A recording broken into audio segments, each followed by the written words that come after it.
ഇന്ന് തന്നെ ഡൗൺലോഡ് ചെയ്യൂ. കാണൂ നിങ്ങളുടെ ഫേവറേറ്റ് ഷോസ്. വിഷ്ണുവിന്റെ വാടക വീട്ടിലെ നാളെ പിറന്നാൾ സദ്യ ഒരുക്കുവാന്ന്. നമ്മൾ കണ്ട് ചെല്ലണമെന്നേ അവൻ പിള്ളേ ചട്ടം കെട്ടി പറഞ്ഞു വിട്ടേക്കുവാ. പിറന്നാളുകാരൻ്റെ ഒപ്പം ഇരുന്നേ നമുക്ക് ഒത്തിരി ഭക്ഷണം കഴിക്കാം. നേരിട്ട് അവന് വന്നേ വിളിക്കാൻ ഒരു മടിയുണ്ട്. അല്ല ഇനിയിപ്പം ഭാമ എങ്ങനെ പെരുമാറുമെന്ന് അവൻ അറിയത്തില്ലല്ലോ. ഞാനേ അവൻ താമസിക്കുന്ന സ്ഥലത്ത് പോയി അവന്റെ ഭാര്യ ഒരുക്കുന്ന പിറന്നാൾ സദ്യ ഉണ്ണണം അല്ലേ? രാഘവേട്ട, എങ്ങനെ രാഘവേട്ടൻ എന്നോട് ഇത് പറയാൻ തോന്നി? ഭാമയെ കുറിച്ച് രാഘവേട്ടൻ എന്താ മനസ്സിലാക്കി വെച്ചിരിക്കുന്നേ? ഇത്രയും നാൾ ഒന്നിച്ചു കഴിഞ്ഞതല്ലേ, എന്നിട്ടും എന്നെ മനസ്സിലാക്കാൻ പറ്റിയില്ലെന്നാണോ? അതോ ഈ അവസ്ഥ കണ്ട് ഞാൻ സ്വയം നീറിക്കോട്ടെ എന്ന് കരുതിയിട്ടാണോ? എന്തായാലും ശരി, സത്യഭാമയ്ക്ക് അന്നും ഇന്നും ഒറ്റ വാക്കേ ഉള്ളൂ. പട്ടിണി കിടന്ന് ചത്താലും അവളുടെ അടിമച്ചോറ് തിന്നാൻ ഈ സത്യഭാമയെ കിട്ടില്ല.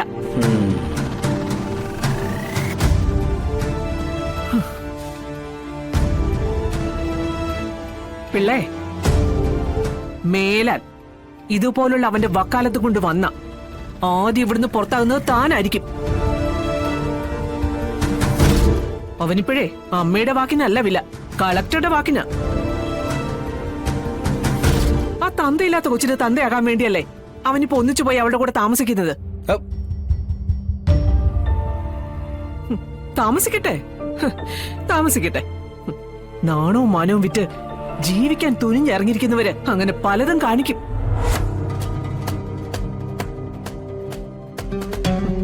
അതിനൊപ്പം തുള്ളാനൊന്നും ഈ സത്യഭാമയെ കിട്ടില്ല. എടോ, അതിന് താനിങ്ങനെ ഇടന്ന് ഒച്ച വെക്കത്തിലാണോ? അവൻ ഇങ്ങനെ ആഗ്രഹം പറഞ്ഞു, അത് പിള്ളി ഇവിടെ ഒന്ന് പറഞ്ഞു.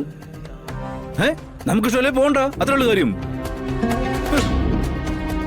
ഓരോരുത്തരുടെ ആഗ്രഹങ്ങൾ പറയുന്നതിന് നമുക്ക് എതിരിക്കാക്കത്തില്ലല്ലോ. രാഘവേട്ട, അവർക്കൊക്കെ മാത്രമുള്ളോ ആഗ്രഹം?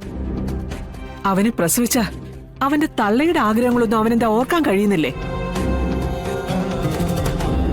അവന്റെ ആദ്യത്തെ പിറന്നാൾ മുതല് പുത്തൻ ഉടുപ്പിടിപ്പിച്ച് ഭഗവാന്റെ മുന്നിൽ കൊണ്ട് നിർത്തിയിട്ട് ആയുസ് നീട്ടിത്തരണേന്നും മനമൊരുക്കി പ്രാർത്ഥിക്കുന്ന, മുടങ്ങാതെ കഴിഞ്ഞ പിറന്നാൾ വരെ പ്രാർത്ഥിച്ച ഈ അമ്മയുടെ ആഗ്രഹങ്ങൾ എന്താ അവൻ ഓർക്കാതെ പോയത്?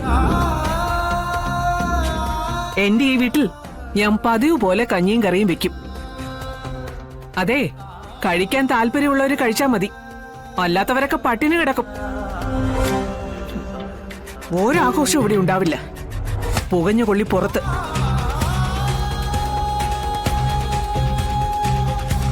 അവനെ എനിക്കിനി വേണ്ട. അവന്റെ പിറന്നോളം ഞാൻ ഇനി ആഘോഷിക്കുന്നില്ല. എന്റെ കൂടെ നിൽക്കുന്നവരും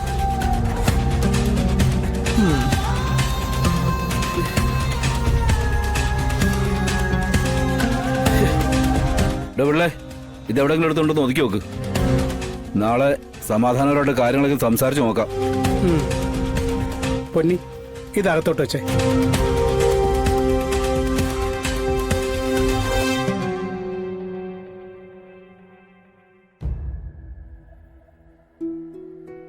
പറഞ്ഞു നോക്കിയിട്ട് കാര്യമുണ്ടോന്ന് പറഞ്ഞുകൂടാ, എന്നാലും ശ്രമിച്ചു നോക്കാം. ആ കുട്ടികളൊക്കെ ആണെങ്കിൽ ഒരുപാട് ആഗ്രഹിച്ചിരിക്കുക.